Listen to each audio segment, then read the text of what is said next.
gi mooy kilifa gi madame Guèye moom moo remplacé madame Youm bi fi nekkoon ngeen miin ko lool donc moo nekk adjointe sous-préfet Ibrahima Diouf muy di toog ñu koy dalal jàmm parce que moom yàggu fee ñëw di ko ñaanal yàlla li nga xam ne li mooy mission bu bees bi ñu ko jox yàlla na ko jig yàlla defal ko ndam ak réussite ci mission bi ñu ko jox di ko wax ne daal commune yéen commune am la comme ni ko madame Youm nekkee woon tey jii mu uutu ko ci place bi ñu ngi koy ubbil buntu commune bi yëpp di ko wax ne bisimilah et que vraiment am nañu yéene bu baax a baax collaborer ak moom ci mission bi ñu ko jox.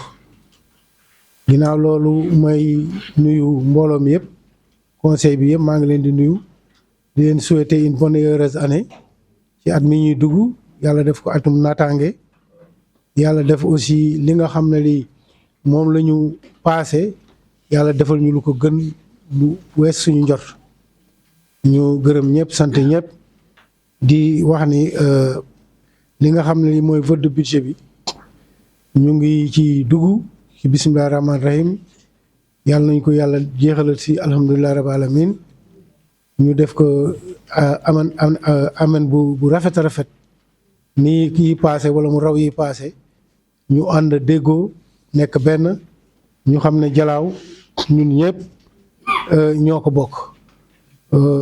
de comme réunion bi déjà quorum bi atteindre nañ ko am nañ 34 personnes si je comprends bien léegi ñu def un appel nominatif fi na afa moo koy def afa nga defal appel nominatif bi wan ñi xam ne ñoo fi teew ci jotaay bi di leen gërëm bu baax di leen sant di leen wax. Monsieur Moussa Ba, Madame Amsatou Ciss, Monsieur Mbaye Ciss, Monsieur Moustapha Diba, Monsieur El Hadj Dieng, Madame Aram John, Monsieur Ibra Diop, Monsieur Mohamedou Diouf, Madame Thiaba Diouf, pas encore, Madame Fatou Dramé, Madame Mamkouna Fall, Madame Aïssatou Faye, Madame Mariem Faye, Madame Rokhaya Gueye, Madame Aïssata Ka, Madame Kodou Kadam, Madame Rokhaya Kadam, Madame Monsieur Abdou Kader Mbaye, Monsieur Cheikhou Mbeng, Madame Fatou Mbodj, Monsieur Malik Mbodj, Madame Aminata Ndaw, Monsieur Idi Ndaw, Monsieur Abdoulaye Ndiaye, Monsieur El Hassatou Thiombane. Voilà. Monsieur le maire, ma delloo la kàddu gi. jox Mansour la parole pour kii de présentation. ñu ngi nuyu ñëpp ku ne turam ak santam di jiital nuyoo bi monsieur le maire madame la préfète ñu ngi leen nuyu bu baax di dalal jàmm vraiment yàlla mottali sa mission ki nga wuutu mooy madame Youm daf fi daan ñëw lu bëri yoon mu nekk une femme vraiment brave boo xam ne chaque fois liggéeyam ñun ñëpp rafetlu woon nañ ko ñoo ngi ñaan yàlla cette collaboration boobu noonu ñun ñu am ko ak yow am ko ak képp koo xam ne autorité administrative nga di jaar si foofu di remercier di ñaanal waale monsieur le préfet parce que mu ñuy yombal liggéey bi vraiment ay actam yëpp ils sont à saluer voilà kon conseil bi mu ngi nuyu ñëpp tey li ñu budget bi nga xam ne fan envoyé nañ leen ko fan yële moom lañ ñëw pour présenter waat ko afin que ñu mën ko voter budget bi nag dañ ko tëgg ci débat d'orientation bi nga xam ne moom moo fi jógee à partir de débat d'orientation budgétaire bi nga xam ne moom la ñu defoon ci lañu sukkandiku tëgg benn budget boo xam ne yaakaar nañ ne année yi di ñëw dina mën a indil njariñ yéen suñu budget ren bi daanaka bu ñu xoolee au total mu ngi nekk un budget de 989 millions 432 480 moo ngi composé de recettes et de dépenses. Au niveau des recettes d'investissement budget bi moo ngi am 277 millions 900 000. Au niveau fonctionnement 711 millions 532 481. Ni mu amee noonu en recette mu am ko aussi en dépense. Donc dépense d'investissement mu ngi nekk 277 millions 900 000. Dépense de fonctionnement nekk 711 millions 532 400. Comme préfet ni mu ñu ko suggéré woon l'année passée ren dañu bëggoon bu ñuy voter budget bi ñu voter ko par section bu nekk ñu comme ni ma ko waxee woon section bu nekk mën nañ xaw ma lan la ñu nar a procéder ndax dañuy lire tout le budget ba pare voter ko par section wala dañuy lire ok donc dañuy lire budget bi rek les grandes lignes puisque ñëpp yoroon nañ ko après ku ci am observation ak ñu topp ko donc maa ngi dem recette d'investissement donc en recette d'investissement ñu ngi am fonds de concours des collectivités territoriales mu nekk benn xaalis ba nga xam ne ci état central la doon ñun ñoo ngi ci prévoiroon un montant de 54 514 089. Montant fonds de concours bi xam ne moom moo composé aussi le montant de fonds de dotation mooy 54 514 089. Gannaaw loolu ñu dem ci réserve yi les réserves sont estimées à mu ngi composé de excédent de fonctionnement capitalisé bi 204 811 504. ñu am un report à nouveau bu ñu estimé woon à 18 504 407. Donc total recette d'investissement yi mu nekk 277 900 000.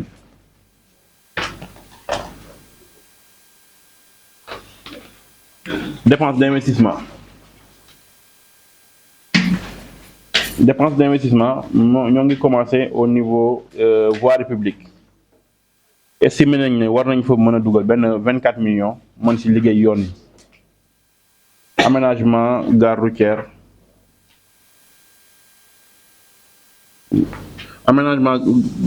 wala ma lim ko par kii rek par grande section. Donc voirie yi bu ñu jëlee yi nga xam ne moom moo ko composé yëpp ñu ngi fa dugal un montant de 116 900 000.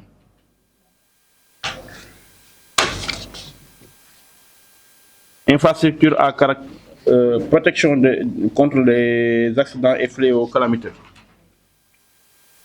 montant boobu dugal ñu fa dara. Infrastructure à caractère industriel commercial ou artisanal 30 millions. Santé hygiène action sociale 10 millions. Éducation jeunesse culture loisirs 96 millions.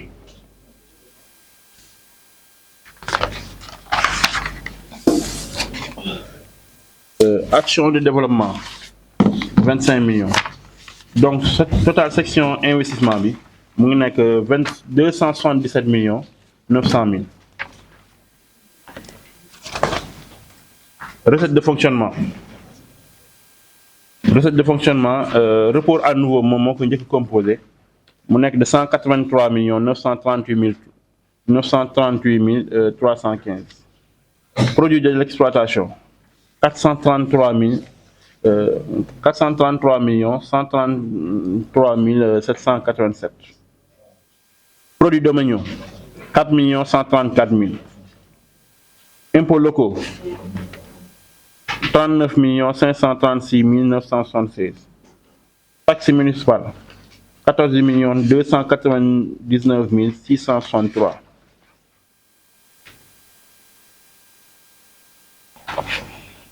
Produits divers, 5 669 000.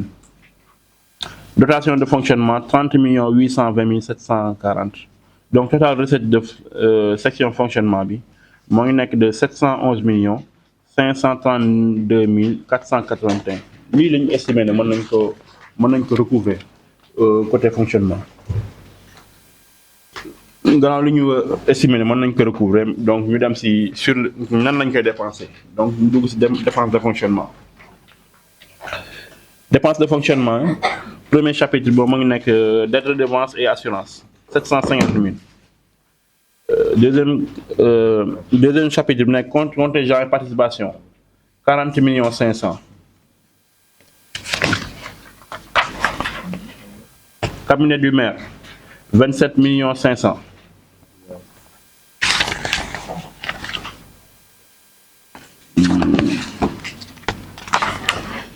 Secrétariat et bureau moom li mu composé dafa bëri donc le montant mu nekk 169 308 000. Recette municipale 2 millions. Service de perception locale 20 975 000.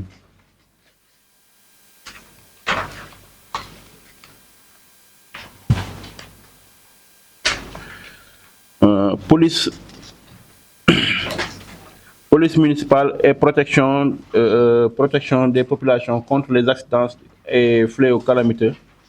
Accidents et fléaux calamiteux 6 millions.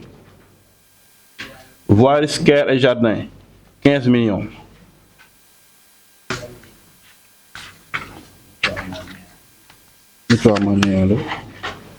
Atelier et garage 18 590 839. Service des eaux 3 millions. Éclairage public 25 millions. Intervention en matière économique 5 millions. Éducation, jeunesse, culture et sport 66 16 179. Santé, hygiène, action sociale 78 800.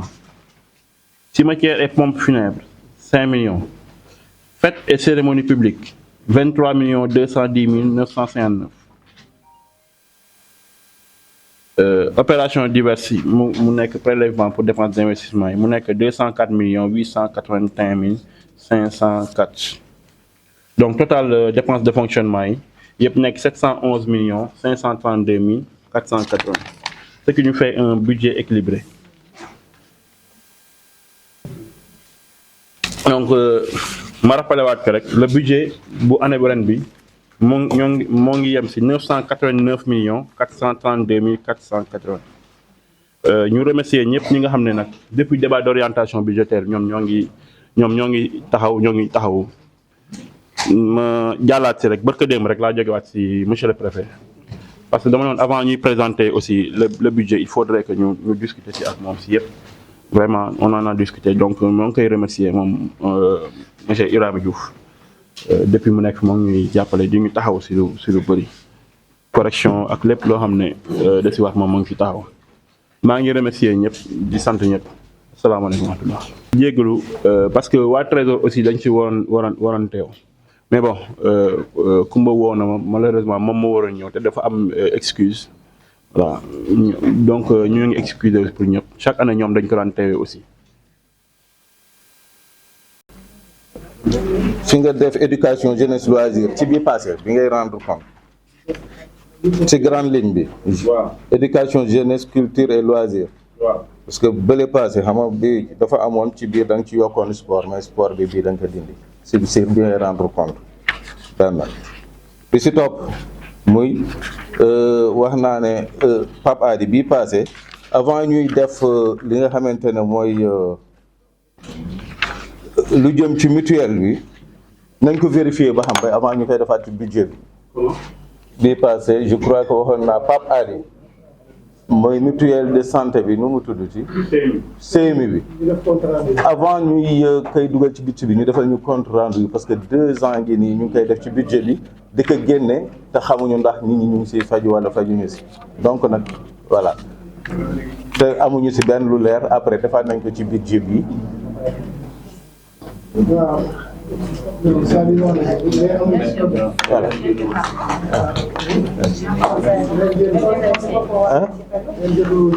waaw ren génnul mais dañ. waaw. dugal ko fi taxaw ñu exécuté ko. suñu gisee lu leer. suñu gisee lu leer. ñu fay. waaw suñu gisee lu leer. ñu teg de côté. waaw benn. ok beneen bi ci. ok vas-y vas-y da nga am éclairci.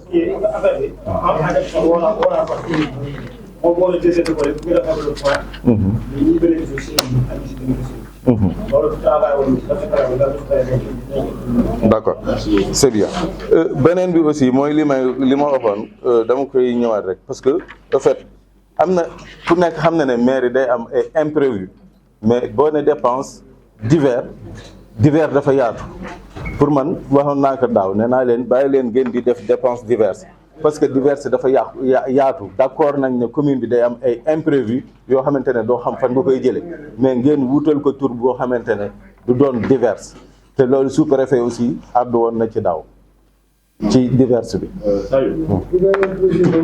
non waaw mais waaw baax na.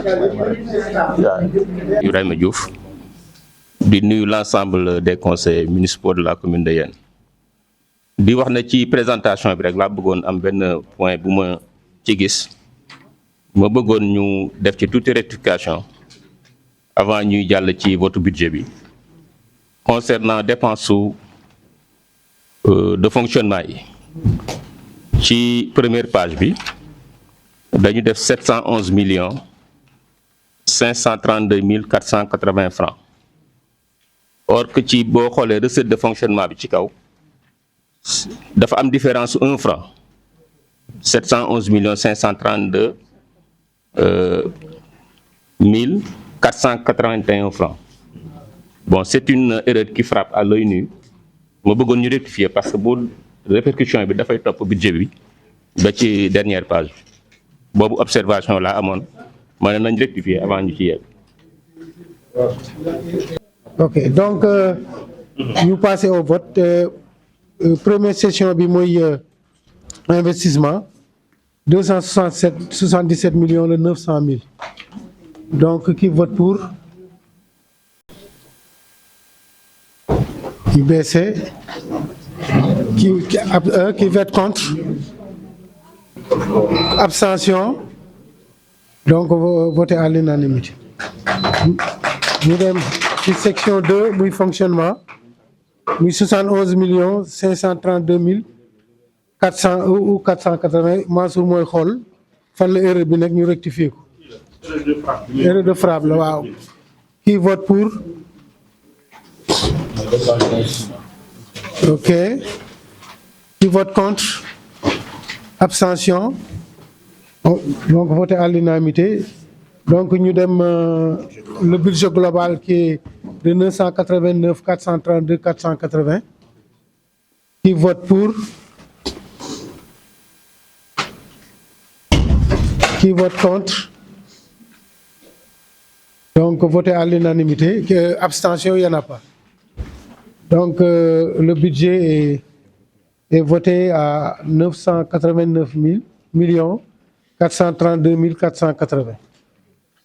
Merci. Deuxième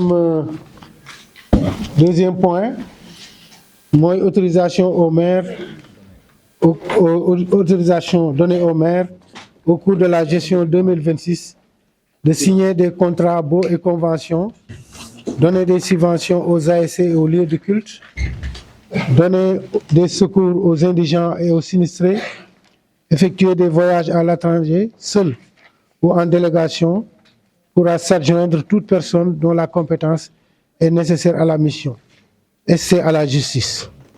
Donc loolu par benn donc ñu ñëw ci signer des contrats EBO et des conventions. Qui vote pour? On baisse. Qui vote contre? Qui vote contre? Mbaye Sow. Un contre. Abstention. Donc voté à l'unanimité. Hein? Un contre, ouais, un contre, ok. Donc donner des secours, des subventions aux ASC et aux lieux de culte. Qui vote pour? On baisse. Qui vote contre? Abstention. Unanimité. Deuxième unanimité. Enfin, yaa ngi noté. Donner des secours aux indigents et aux sinistrés. Qui vote pour? On baisse. Qui vote contre? Abstention. Unanimité. Effectuer des voyages à l'étranger seul ou en délégation pourra s'adjoindre toute personne dont la compétence est nécessaire à la mission. Qui vote pour? Qui baisse. Qui vote contre? Abstention. Unanimité. Essai en justice. Qui vote pour? Qui vote contre? Abstention. Donc voté à l'unanimité. Donc yaakaar naa ne c'est déjà terminé. Ma jox suñu kilifa bi nga xam ne bii moom la. Bonjour. Bonjour, messieurs les conseillers. Bonjour, honorables invités. Comme l'a dit monsieur le maire, je me présente. C'est Mané Diaw, Madame Gueye, adjointe au sous-préfet de Diamniadio, nouvellement affectée, à remplacement de Madame Youm. C'est aussi un plaisir d'assister à ce conseil qui est consacré à l'élaboration du budget de la commune, qui est une étape très importante. Je vous remercie. Merci madame. Ñu gërëm ñëpp di sant ñëpp